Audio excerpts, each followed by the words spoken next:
बाघ का पोस्टमार्टम हुआ तो उसके पेट से उस महिला की नाक की ये नथ निकली और उसके कुछ वो हालात देख के ये लगता है कि ये पलायन क्यों ना करे। दोनों लोगों ने एक के बाद एक मेरे ख्याल से 4 गोलियां चला के उसको वहां पे मार डाला। दिन में तो उनकी फसलों को ये बंदर और आपके लंगूर जो है वो नुकसान पहुंचा देते हैं। अपने साथ एक मादा को लेके आते थे। अच्छा। हाँ, मादा को लेके आता था और ये मारता था, ये मादा को भी खिलाता। अच्छा। कूदा तो मैंने उसको हवा में उछाला, बैरल यहाँ पे रख के।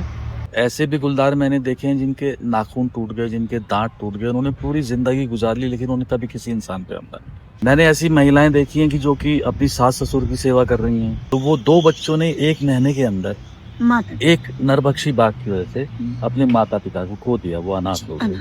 शाम के समय में 5 स्क्वायर किलोमीटर में आपको 5 से 6 गुलदार नजर आ सकते हैं। जैसे ही घटना होती है आप केज करिए, ट्रैंकुलाइज करिए, नहीं करिए।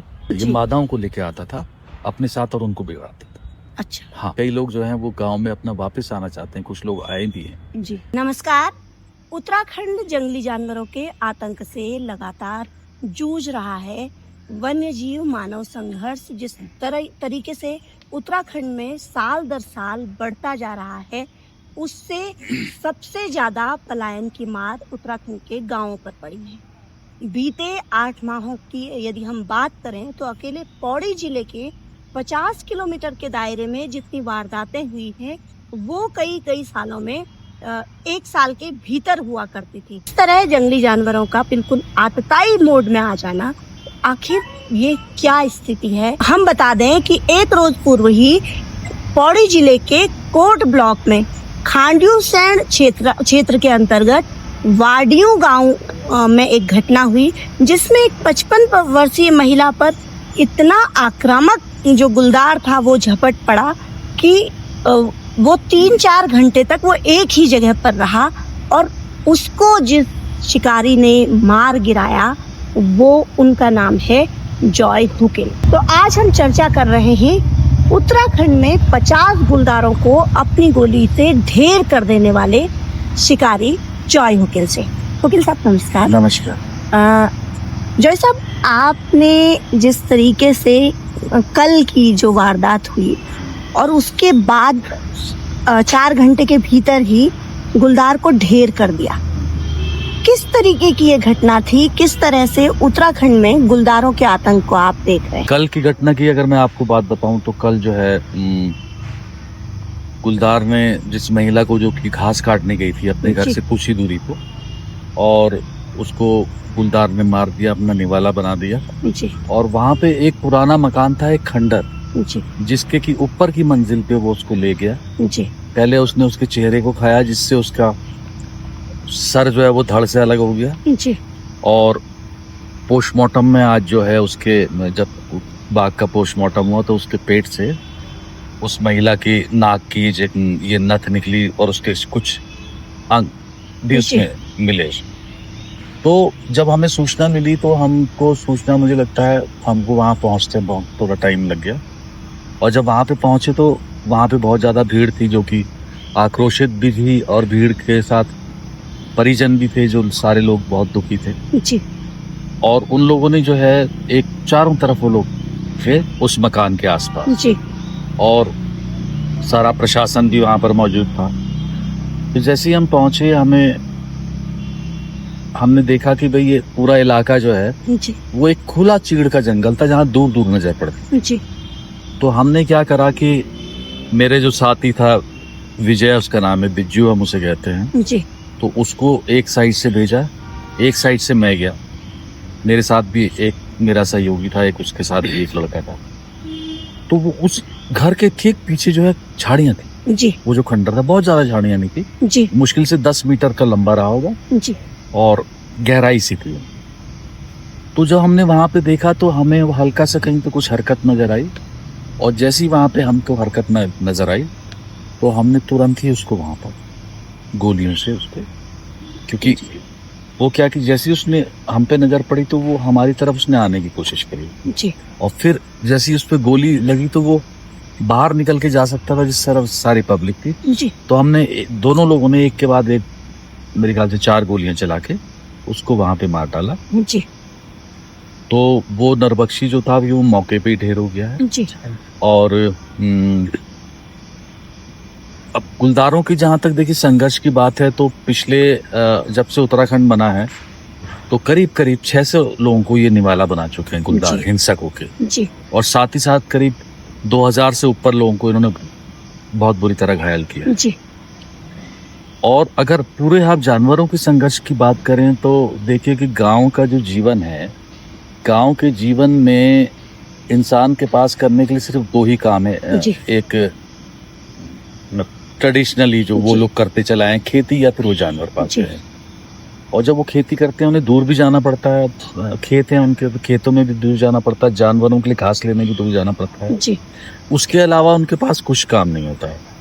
तो जानवरों से ये जो गांव हैं इतने ज़्यादा प्रभावित हैं कि मैंने अपने इस दौरान देखा, पूरे कुमाऊं से लेके गढ़वाल तक, जी कि आपके दिन में तो उनकी फसलों को ये बंदर और आपके लंगूर जो है वो नुकसान पहुंचा देते जी। हैं, और रात के समय में उनकी फसलों को जो है वो आपके सुअर रौंद देते हैं। जी और जो लोग किसी तरह हिम्मत करके रह भी रहे हैं गांव में, जी तो ये गुलदारों के और कभी कभी भालुओं के भी हमलावर होने की वजह से जी लोगों का रहना बहुत दूभर हो गया। जी और गांवों की स्थिति इतनी बुरी है, मैं आपको बताऊं कि मैंने जो स्थिति देखी, लोग ये कहते हैं कि साहब पलायन ना करें। जी और जब मैंने उनकी हालात देखे, वो किस तरीके से बेचारे वहाँ जी रहे हैं, तो मुझे वो हालात देख के ये लगता है कि ये पलायन क्यों ना करें। जी यहाँ पर ऐसा क्या है कि ये यहाँ पे रुके। बिल्कुल क्योंकि जो दो काम वो करते हैं,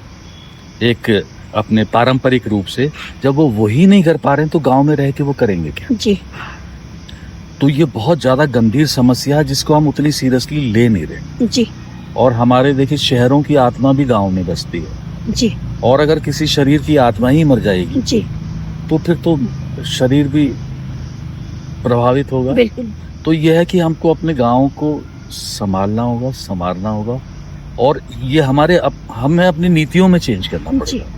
ये किसी बाघ को मार देना, किसी मैनीटर को मार देना, ये बड़ा एक टेम्पररी सॉल्यूशन है। जी हमको इससे आगे बढ़ के कुछ नीतियों को अपना बदलना पड़ेगा, जिससे ये संघर्ष में कमी आ सके। जी हम जानना चाहेंगे कि जॉय हुकिल कैसे शिकारी बने और कैसे उनका, कहाँ के वो रहने वाले हैं, किस तरीके से उनका जो प्रारंभिक जीवन, पढ़ाई लिखाई, वो किस तरीके से आगे बढ़ी। अल्मोड़ा में मैंने पहले पढ़ाई करी जी 7वीं क्लास तक। उसके बाद यहाँ पौड़ी में मैंने 8, 9, 10 करा। उसके बाद मैंने लखनऊ में पढ़ाई करी, जी फिर वापस आके पौड़ी में पढ़ाई करी, और श्रीनगर में मैंने पढ़ाई करी। जी और फिर मैंने अपने कुछ काम करे, और फिर काम करने के बाद फिर मैं वापस पौड़ी आया। जी तो फिर अब मैं पौड़ी में रहता हूँ, और एक इस समय में वर्तमान में जो है एक होम स्टे का एक संचालन करता हूँ, जी हंटर हाउस के नाम से। जी जैसा कि आपने अभी तक 50 गुलदारों का, जिनमें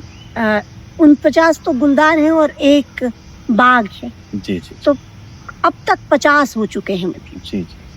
क्या लगता है आपको कि क्या, जैसा कि आपने अपनी बातचीत में भी कहा कि ये परमानेंट सोल्यूशन नहीं है, परमानेंट सोल्यूशन कुछ और है।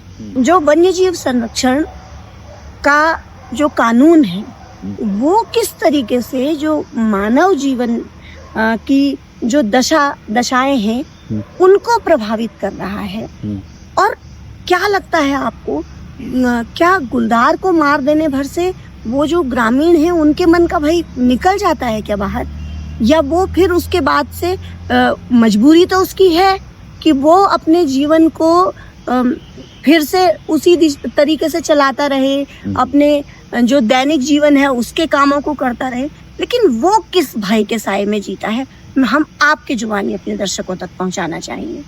देखिए क्या है कि अगर आप देखें तो हम लोग जो हमारे गांव हैं पहाड़ों के, हम लोग पीढ़ियों से गुलदारों के साथ जीते चले आए। जी और हमारे यहाँ अगर आप देखें तो पुराने कई गाने भी हैं जो कि हंसी मजाक में बात करते जी हैं, और कि इसका जानवर ले गया या ये ले गया, जी तो उस चीज को आदमी बर्दाश्त कर लेता है।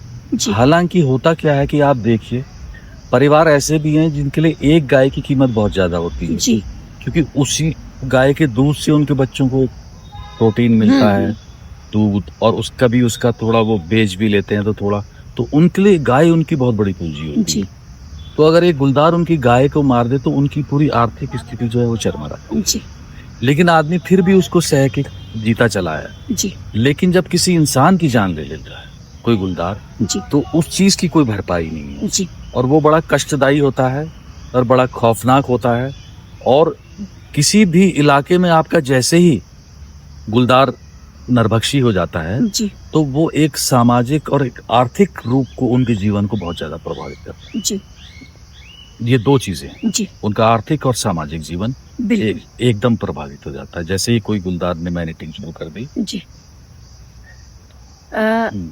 पहला जो आपका शिकार था वो किस क्षेत्र में हुआ, और अभी तो आपने पौड़ी में किया है, जी। लेकिन इस बीच आपने जितने भी गुलदार मारे, एक तो मैं ये जानना चाहती हूँ कि पहला कहाँ हुआ शिकार, वो किस तरीके से, पहला और फिर उसके साथ मैं ये भी जानना चाहूंगी कि जितने भी गुलदार मारे गए हैं उसमें सबसे ज्यादा खौफनाक कहाँ का था, जिसको देखकर आपको लगा हो कि हाँ वास्तव में मैंने ये जो त्रस्त ग्रामीण थे उनको बहुत बड़ी निजात दिलाई।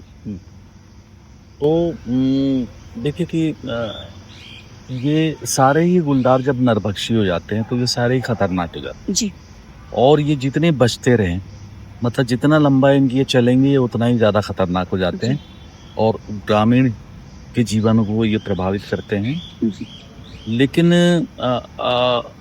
अब ये वाला जो अभी ये लेटेस्ट मारा, तो ये भी एक लंबे समय से जी ये एक दहशत का पर्याय यहाँ बना था। और आजकल के मॉडर्न ज़माने में इतना लंबा किसी एक ही इलाके में लंबा आतंक रहना, जी हालांकि एक दो और के साथ में, ऐसा अभी तक कहीं नहीं हुआ था किसी, जब से मैंने ये काम शुरू करा। जी तो ये भी बहुत खतरनाक था, उसके अलावा भी बहुत से थे, लेकिन एक अल्मोड़ा का था। जी तो वो आपका लमगड़ा में था, जिसने कि 36 दिन के अंदर 4 औरतों को मार दिया था, जी 3 महिलाओं को गंभीर रूप से घायल किया था और 2 बच्चों को उसने जी। घायल किया था। तो वो सारे ही सारे जब ये नरभक्षी हो जाते हैं तो आप ये सोचिए कि कोई अच्छा या कोई ज़्यादा खराब, ऐसा कोई कुछ नहीं होता है। जी ये जितनी देर बचे रहते हैं ये एक मतलब पूरे ग्रामीणों के जीवन को प्रभावित करके रखते हैं। जी तो ये सभी जब बिगड़ते हैं तो सभी खतरनाक हो जाते हैं। जी जी। अच्छा, आपने अभी तक जो जितने भी गुलदार मारे हैं उसमें कभी ऐसा भी हुआ है कि आपको कहीं पर गुलदार से, मतलब मारने से पहले गुलदार का संकट आपको दिखाई दिया हो? संकट यह है कि कई बार गुलदार ने मेरे पे चार्ज किया। अच्छा। हाँ, जैसे कभी गलत गोली लग गई तो मुझे लगता है 4-5 बार वो बिल्कुल दौड़ते हुए आवाज निकालते हुए आता है। जी और लेकिन दूसरी बिल्कुल इतने नजदीक से, कभी 3 मीटर, 4 मीटर, 5 मीटर, लेकिन दूसरी गोली से ठीक लग गई। जी और एक बार तो ऐसा हुआ कि एक गुलदार के गोली लगी थी जो कि झाड़ियों के अंदर था। जब मैं वहां पर गया जी तो वो जब मेरे पास आया तो ऐसा लगा कि जैसे वो उड़ता हुआ आ रहा है। जब वो मेरे ऊपर कूदा तो मैंने उसको हवा में उछाला, जी बैरल यहाँ पे रख के, और मैं एकदम से नीचे झुक गया क्योंकि मेरे साथ एक पीछे मेरे एक सहयोगी खड़ा था, तो उसने उसके गोली मारी, जी वो उधर गिरा, फिर मैंने पलट के उसकी गोली मारी, तो वो मतलब काफी करीबी था। जी वैसे तो कई बार हमला किया है गुलदारों ने, जी। लेकिन वो काफी करीबी मामला था।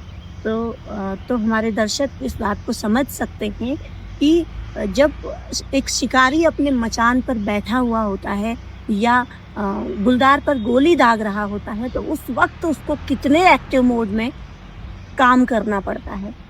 सामने से जो गुलदार है वो उनके ऊपर भी आक्रामक हो सकता है, और ऐसा हुआ है जैसा कि शिकारी जॉय वकील बता रहे हैं। अच्छा, आप तमाम सारे गांवों में गए, आपने स्थितियां देखी, आपको सबसे दर्दनाक स्थिति किस गांव में लगी? क्या इस तरीके की कोई याद है? बहुत सारी कहानियां हैं क्योंकि गुलदार ने, देखिए, सैकड़ों परिवार बर्बाद। जी। मैंने ऐसी महिलाएं देखी हैं कि जो कि अपनी सास ससुर की सेवा कर रही हैं, उनका पति जो है कोई छोटी सी नौकरी कर रहा है किसी बड़े शहर में, छोटे छोटे बच्चे हैं जिनको वो स्कूल भी ले जाती है, जानवर भी हैं, जी बूढ़े सास ससुर की सेवा कर रही है वो, घास भी काट के लेके आ रही है जी। और उसी महिला को मार रही है जो कि उस परिवार की रीढ़ की है। रीढ़। तो बच्चे यतीम हो गए। जी। मैंने ऐसा भी देखा कि एक आदमी था, उसके 2 छोटे-छोटे बच्चे थे, एक 7 साल का, एक 9 साल की लड़की बड़ी। जी। तो गरीबी लोग होते हैं हमारे पहाड़ों में, जी। गाँव में। तो वो छोटी सी एक दुकान गाँव में चलाता था। जब उसकी पत्नी को मारा जी। तो उसने वो गम नहीं सह पाया जी। और उसने 1 महीने के बाद सुसाइड कर लिया। ओहो। तो वो 2 बच्चों ने 1 महीने के अंदर माता। एक नरभक्षी बाघ की वजह से अपने माता-पिता को खो दिया, वो अनाथ हो गए। अनाथ। तो ऐसी सैकड़ों कहानी। जी। तो परिवार के परिवार टूट जाते हैं और होता क्या है कि देखिए दूसरे के लिए सिर्फ मौत होती है, जी। लेकिन जिसका अपना आदमी जाता है उसको उसकी कमी वो क्या होती है, उसकी अहमियत पता चलती है। जी। तो ये बड़ा दर्दनाक एक इसका पहलू है कि परिवार के परिवार टूट जाते। जी।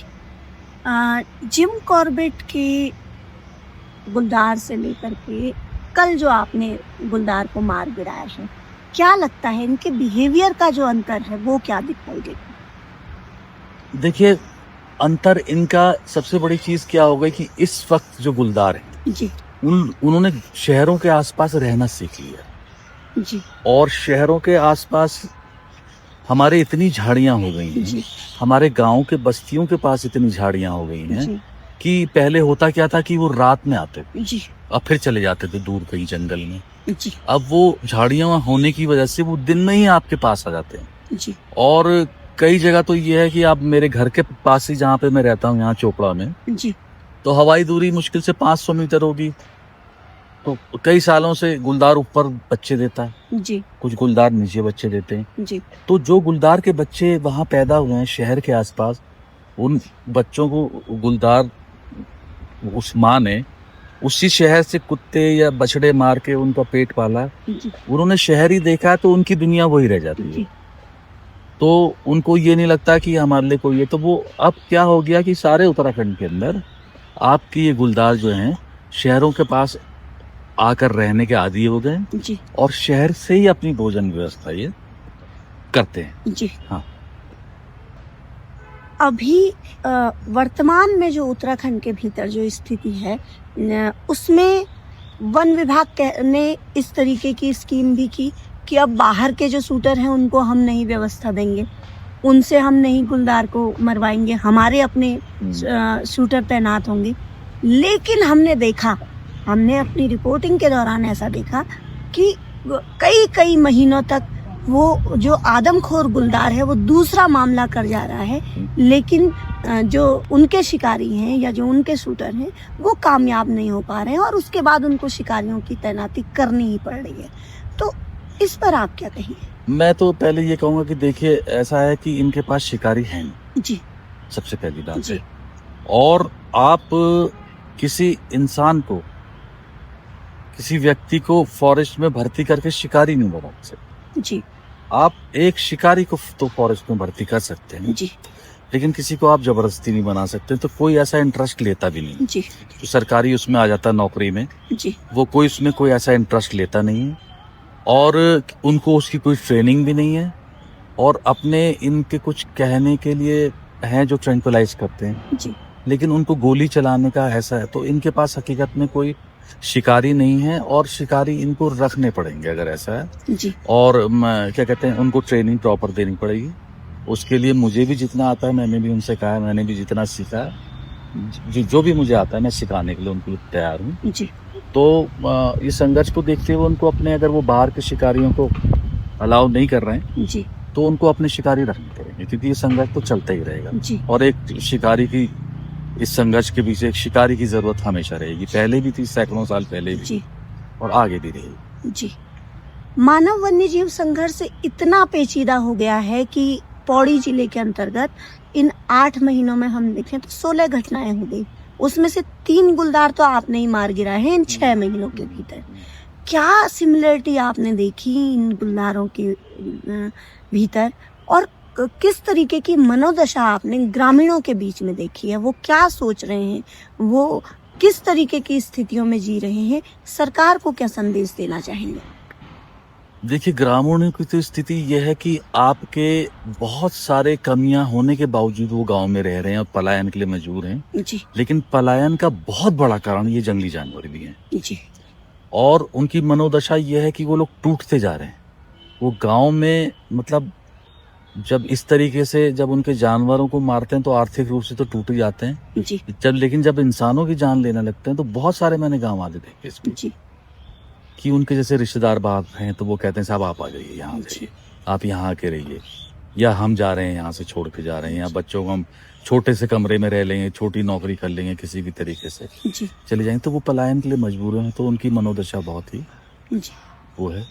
दूसरा, जहाँ तक गुलदारों का सवाल है, देखिए मैं आपको एक बात बताऊं कि उत्तराखंड के बस्तियों के पास जी शाम के समय में 5 स्क्वायर किलोमीटर में आपको जी 5 से 6 गुलदार नजर आ सकते हैं। जी और मेरे अपने जी हिसाब से किसी भी सूरत में उत्तराखंड में 5000 गुलदार से कम इतने हैं, जी कम से कम। लेकिन अगर आप दूसरी तरफ से देखें तो उसमें क्या है कि आपके एक साल में बिगड़ कितने रहे, आपके 7 या 8 बिगड़ है, जी और या कभी उससे 2-3 ज्यादा, या कभी 2-3 उससे कम। अब होता क्या है कि जैसे ही कोई गुलदार बिगड़ता है जी तो एक लॉबी जी जो कि सरकारी तंत्र में भी आपके मौजूद है, वो उसको बचाने के लिए आगे जाती जी कि साहब इसको गलती से मारा होगा, या इसको क्या कहते हैं जानवर समझा होगा। तो संघर्ष ही वहां से शुरू होता है जहां से एक अपराधी को बचाने की कोशिश करी जाती है। तो मेरा ये कहना है कि आपके 5000 गुलदार हैं, उनकी मादाएं होंगी आधी, तो आपको जब एक साल के अंदर कम से कम 1000 उनके बच्चे मिल रहे हैं, जी तो जो आपके 7-8 बिगड़ रहे हैं, आप उनको तुरंत क्यों नहीं हटवा देते? आप उनको तुरंत उसी समय वहां, जैसे ही घटना होती है, आप केस करिए, ट्रैंकुलाइज करिए, नहीं करिए, आप उसको गोली मारिए, आप उसको हटाना। जी तो आपने किसी अपराधी को नहीं बचाया, आपने जो बेगुनाह है उनको बचाना है। और हमारा संघर्ष ही वहां से शुरू होता है जहां अपराधी को बचाने की कोशिश की जाती है। जी तो मेरा ये कहना है कि आप उसको तुरंत हटाइए। दूसरा मेरा ये है कि आप देखिए कि हमारी 71% जमीन जो है वो फॉरेस्ट लैंड है जी आपके उत्तराखंड के अंदर, और आपके उसी में आपके 6 नेशनल पार्क हैं और 7 आपकी सेंचुरीज हैं। प्राइवेट जमीन जो है वो आपकी 20% है उत्तराखंड के अंदर। तो आपने जो भी संरक्षण देना है, मेरा सरकार से जो ये हमारी नीति बनाते हैं, जी मेरा उनसे ये कहना है, आपने जो भी संरक्षण देना है, आप कृपया जी उनको अपने जंगलात के उसमें दें। आप हमारे यहाँ मत दीजिए संरक्षण, किसी भी प्राइवेट जमीन पे आपको उनको संरक्षण न दें। फिर जो हमारे लोग हैं, ग्रामीण लोग हैं, या हम जो यहाँ के निवासी, वो कहाँ जाएंगे? उनको कौन संरक्षण देगा? जी। तो किसी भी सूरत में उनको हमारी प्राइवेट जमीन पे, आपकी 71% जमीन है, आप इसमें करिए कुछ भी करिए। हमारी प्राइवेट जमीन में आप हम लोगों को जीने दो, हमारे लोगों को जीने जी जो अपना जीवन वहां निर्वाह कर रहे हैं किसी तरीके से। तो एक तो ये करना पड़ेगा, क्योंकि दूसरा फिर आपको ये पता होना चाहिए कि इनकी संख्या कितनी है। संख्या आपको नहीं पता, बेतहाशा है।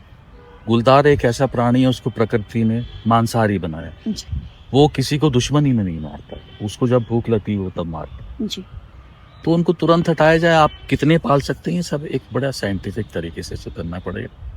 ऐसा नहीं कि कहीं घटना हुई, आपने वो चर्चा को उठाया और बाद में बोली। तो हमको ये नीतियों में जो है जबरदस्त इसमें परिवर्तन करना पड़ेगा, जी वरना इसी तरीके से हमारे लोग मरते जाएंगे। और एक टेम्पररी सॉल्यूशन जो है, आप एक शिकारी को बुलवा के उसको मरवा देंगे, आप बिल्कुल मुआवजा दे देंगे, ये कोई सॉल्यूशन नहीं है। इस समय आगे बिल्कुल हाई सोल्यूशन है, उसकी तरफ बढ़ना ही चाहिए सरकार को। मैं एक अंतिम सवाल आपसे करना चाहूँगी कि आप स्वयं गांव में जा कर के कई कई दिन मचान लगा करके, घूम करके, जो पदचिन्ह हैं उनको नाप करके किसी तरीके से आदमखोर को ढूंढ रहे हैं, और जो ग्रामीण है वो भी त्रस्त है। मतलब पहले तो पलायन की मार झेल रहे जो गांव हैं, वहाँ जो थोड़ा भी सक्षम है वो गांव में रह ही नहीं गया। तो गांव में जो शेष है वो या तो मजदूरी करने वाला वर्ग है, या फिर बिल्कुल जिसके पास किसी तरीके का कोई आसरा ही नहीं है, आसरा विहीन लोग हैं, एक तरीके से रह रहे हैं, और उसके बाद उनके ऊपर जो आक्रमण हो रहा है वो एक इतने घातक वन्य जीव का हो रहा है। कोई ऐसा वाकया आप हमारे दर्शकों से शेयर करना चाहेंगे जो आपने देखा हो और वो बिल्कुल भीतर तक हिला देने वाला हो कि क्या मतलब इस गुलदार ने इतने सारे परिवारों को और एक जैसी स्थिति वाले परिवारों को सबका मतलब जीवन ही खत्म कर दिया। हाँ, तो ये अभी गुलदार ये इस समय मारा गया, तो जी ये भी एक लंबे समय से ये एक्टिव था जी और इसने इसका लगातार इसका 7-8 महीने से इसी का खौफ था। जी और इसके साथ क्या होता था कि ये अपने साथ एक मादा को लेके आता था। अच्छा हाँ, मादा को लेके आता था और ये मारता था, ये मादा को भी खिलाता था अच्छा और ये वहां से भाग जाता, मादा मारी जाती। जी ह्यूमन बॉडी में जो है वो जो बाल हैं वो मादा के मिलते थे, सरकारी रिपोर्ट आती थी कि ये मादा ने मारा, जी तो फिर वो मादा भी हटा दी जी। गई वहां से। तो लेकिन ये अपना चलता रहा और ये क्या करता रहा, ये जगह छोड़ता रहा। तो आप ये सोचिए, जो चारों हमारी पट्टियां थी, जी इसने वहां पे मारा लोगों को, जी और ये अकेला गुलदार है जी मेरे पूरे इस उसमें, और मैंने कभी पहले पढ़ा भी नहीं है, जिसने अपने लोगों को मारने के साथ साथ इसने अन्य गुलदारों को भी बिगाड़ा था। बिगाड़ा है। हाँ, बिगाड़ा। ये जी। मादाओं को लेके आता था अपने साथ और उनको बिगाड़ता था। अच्छा हाँ, तो ये एक अजीब किस्म का ये गुलदार था, एक नर था ये। और आप क्या है कि दूसरा ये होता है कि जब एक गुलदार लंबे समय तक चलता है जी और वो इंसानों को मारता है, तो दूसरे अन्य गुलदार जो देखते रहते हैं, कभी वो देखते हैं कि इसने मार दिया इंसान को, जी तो उनका हौसला भी बढ़ता है, उनको भी नया आइडिया आता है। जी तो सरकारी प्रक्रिया हमारी क्या है कि देखिए, बड़ा ही पहले क्या होता था मेरे ख्याल से कि डीएम को या डीएफओ को ये होता था अधिकार जी कि वो उसको वहीं पे मैनीटर डिक्लेयर कर दे। जी आज की स्थिति में ये है कि एक डीएफओ के पास पिंजरा लगाने तक की वो नहीं जी पावर। पिंजरे के लिए उसको देहरादून से परमिशन लेनी पड़ती जी है। जब तक वो लेटर लिखता है, जब तक वो पिंजरा की लगाने की परमिशन आती है या उसको ट्रैंकुलाइज करने की, तो उसमें 2-4 दिन लगते हैं, और वो पहले के 2-4 दिन ही बड़े इंपॉर्टेंट होते हैं। जी और जब तक शिकारी या आपकी वो परमिशन आती, तब तो गुलदार वहां से शिफ्ट कर चुका होता। जी तो उनको परमिशन, जो जगह पे हैं उनको जी। परमिशन दी जानी चाहिए, कम से गुलदार या वो जो भी मैनीटर हो, क्योंकि वो जगह पे हैं, वो उस स्थिति को देख रहे हैं। जी तो ये एक इस सिस्टम में कमी है, तो इसको भी हमको देखना चाहिए उन लोगों को। जी तो ये कमियां हैं, वरना ये संघर्ष तो देखिए एक ये तमाशा सा बन गया है। हम लोग इतना मैं ये सोचता हूँ कि इतने समय से मैं गुलदारों को मार रहा हूँ और संघर्ष कहीं खत्म नहीं होगा। जी ये बड़ा टेम्पररी सॉल्यूशन है, फिर उतने पैदा हो जाते हैं। तो हमको नीतियाँ बनानी पड़ेंगी, अवेयरनेस प्रोग्राम तो आप चलाएंगे ही, लेकिन वो अवेयरनेस प्रोग्राम के साथ साथ आपको नीतियों में भी बहुत ज़्यादा वो करना पड़ेगा, जी तभी जाके ये उत्तराखंड हमारा बच पाएगा। वरना तो जिस तरीके से गांव खाली होते जा रहे हैं, बस्तियां हमारी खाली नहीं है। पौड़ी में आबादी ज़्यादा बढ़ गई, छोटे कस्बे हैं, सब में आबादी बढ़ गई, कहीं पूरे उत्तराखंड में, लेकिन गाँव हमारे खाली होते जा रहे हैं। और देखिए, उन गाँव से लोगों ने अपनी पीढ़ियों को पाला, जी आज वो सारे खेत वीरान हैं। बहुत अच्छा पानी, कई लोग जो हैं वो गांव में अपना वापस आना चाहते हैं, कुछ लोग आए भी हैं। जी मैंने ऐसे ऐसे बगीचे देखे हैं आपके, अभी ये पौड़ी के नीचे ही इसी दौरान मैंने बगीचा देखा, तो मुझे लगता है एक आदमी ने आम के पेड़ किसी ने बेचारे ने बाहर से आके लगाए जी कि मैं अपनी ज़मीन पे आम का बगीचा लगाऊंगा। जी मुझे लगता है 500 पेड़ या कुछ थे, जी और मुझे ये पता चला कि वो 500 पेड़ जो थे वो उसके तैयार भी हो गए थे 5-6 साल के, और उसमें फल भी आने लगे। जी तो जब मैं वहां पर गया तो वो इतने इतने हो चुके थे पेड़ जी। टूट के। तो पता ये चला कि कुछ लंगूरों की फौज आती है और उसमें तोड़ तोड़ के, तो वो आदमी वो 600 पेड़ बेचारा लेके चले गए। छोड़ के चला तो वो जबकि बाहर से आके वो ये करना चाह रहा, तो जी ये जानवरों से मतलब इन्होंने बहुत बुरे हाल कर दिए। गुलदारी ने, जी खेती करना भी इन्होंने मतलब दूभर कैंसर। जी। अच्छा, सरकार से जब हम बात करते हैं तो सरकार के पास जो एक जवाब होता है रटा-रटा ऐसा कि जब जो वनों की आग बढ़ रही है उसके कारण भी ये ऐसा हो रहा है। लेकिन हम तो देख रहे हैं कि इस साल जाड़ों के मौसम से ही और हर साल ही होता है, तो उस समय पे तो जंगलों की आग नहीं होती है। क्या आपको लगता है कि जो जंगलों की आग है वो भी इसके पीछे एक बड़ा कारण है? अ, जंगलों की आग तो हम ये कह सकते हैं कि जो जानवर हमारे खेतों को नुकसान कर रहे हैं, कृषि जी। भूमि को, वो हो सकता है उससे हो। जी। लेकिन गुलदार तो हमारे जो गुलदार हैं उत्तराखंड के 80% जो है उनका खाना जो है शहरों से चल रहा है। जी। और एक गुलदार मैनीटर क्यों बनता है? अगर आप ये मुझसे सवाल पूछें तो मेरा ये जवाब है उसमें कि आप देखिए गुलदार तमाम गुलदार भूखे रहते हैं दिन भर। जी। और ऐसे भी गुलदार मैंने देखे हैं जिनके नाखून टूट गए, जिनके दांत टूट गए, उन्होंने पूरी जिंदगी गुजार ली लेकिन उन्हें कभी किसी इंसान पे हमला नहीं। जी। और हमारे यहाँ पहाड़ों में औरतें अकेली अकेली जंगलों में जाती हैं, जो कि कई गुलदार, भूखे गुलदार उनको देखते रहते हैं। जी। लेकिन वो नरभक्षी जो आखिर मैं इस नतीजे में पहुंचा हूँ कि वो नरभक्षी जो वो बनते हैं, तो वो एक थॉट प्रोसेस है उनका, एक इस तरीके से उनका सोचना है कि जब वो देखते हैं तो उन्हीं में से कोई सोचता है कि चलो यार इंसान को हम ट्राई कर लें, तो वो इंसान पे हमला कर देता है। तो जब वो इंसान पे हमला कर देता है तो वो अच्छा लग जाता है, तो उसकी आदत बन जाती है। लेकिन सारे गुलदार नहीं कर रहे हैं हमारे से। अगर हमारे 5 के 5,000 गुलदार ये सोचने लगे कि हमने आदमी को खाना, तो उत्तराखंड खाली हो जाएगा।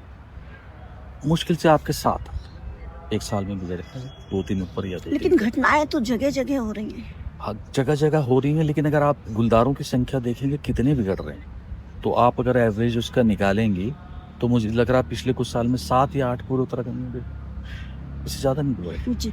वही घटनाएं बहुत ज्यादा कर देते हैं। जी। लेकिन अगर उनकी संख्या कम हो और कम हो, तो जो 7-8 भी बिगड़ रहे हैं, 10 भी बिगड़ रहे हैं, तो हो सकता है 2 बिगड़े। तो 2 बिगड़ेंगे तो कम नुकसान होगा। तो एक संख्या का ज्यादा होना है, और दूसरा यह है कि इंसानों पे हमला करने का उसका सिर्फ उसके अगर विचार आ जाता है, एक विचार से ही वो हमला कर देता है। बाकी मैंने देखा है कि वो टूटा है, उसके दांत टूटे हैं, उन्होंने कभी नहीं मैनेटिंग करी।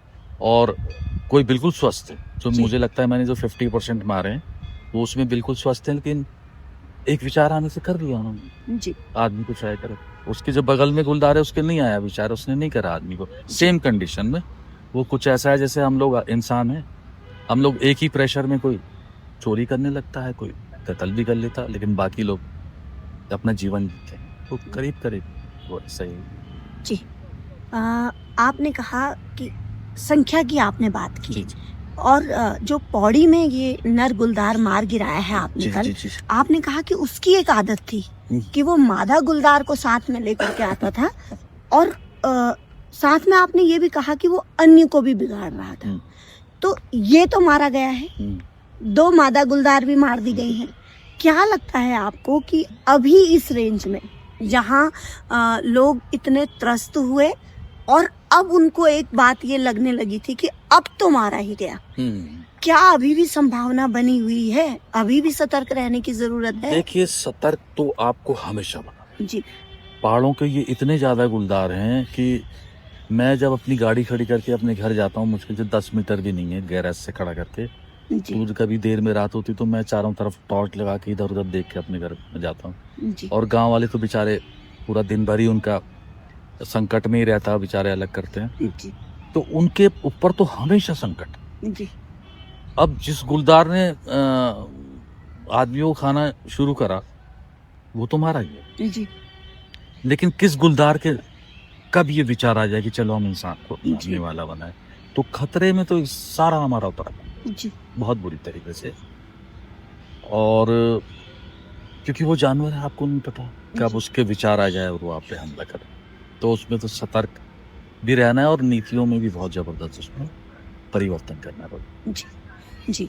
तो ये हमारे साथ प्रसिद्ध शिकारी जॉय हुकिल ने बातचीत की और उन्होंने बार बार अपनी बातचीत में जोर दिया कि नीतियों के का जो निर्माण है और नीतियों को जो लागू करने की जो स्थितियां हैं उनको बदलना ही पड़ेगा। तो नीतियों के अभाव में एक तरीके से जो ये उत्तराखंड दम तोड़ रहा है, केवल गुलदार और वन्य जीव हमलों को लेकर के ही नहीं, यहाँ की कृषि को बर्बाद करने के लिए, यहाँ के जो शिक्षा स्वास्थ्य से लेकर के जो तमाम सारे उत्तराखंड के बुनियादी मुद्दे हैं, उनके भीतर नीति और नियोजन की जो व्यवस्था है वो आधी अधूरी और कसमसाती ही नजर आई है। ये परेशानी तब और अधिक बेकाबू लगती है जब हमारे नीति नियंता इस बात को मानने और समझने के लिए तैयार ही ना हो। तो ये जो हमारी बातचीत हुई है ये यहाँ तक पहुँची और इसके बाद जो मुख्य बात इसके केंद्र में आकर के हुई है, पूरे उत्तराखंड के भीतर जो बिगड़ैल गुलदारों की जो संख्या होती है वो औसतन 7 से 8 होती है।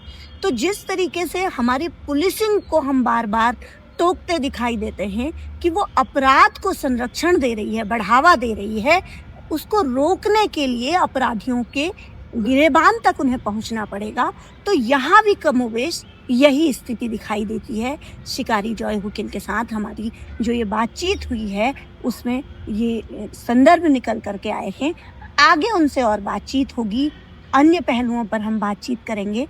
तब तक के लिए धन्यवाद। धन्यवाद सर।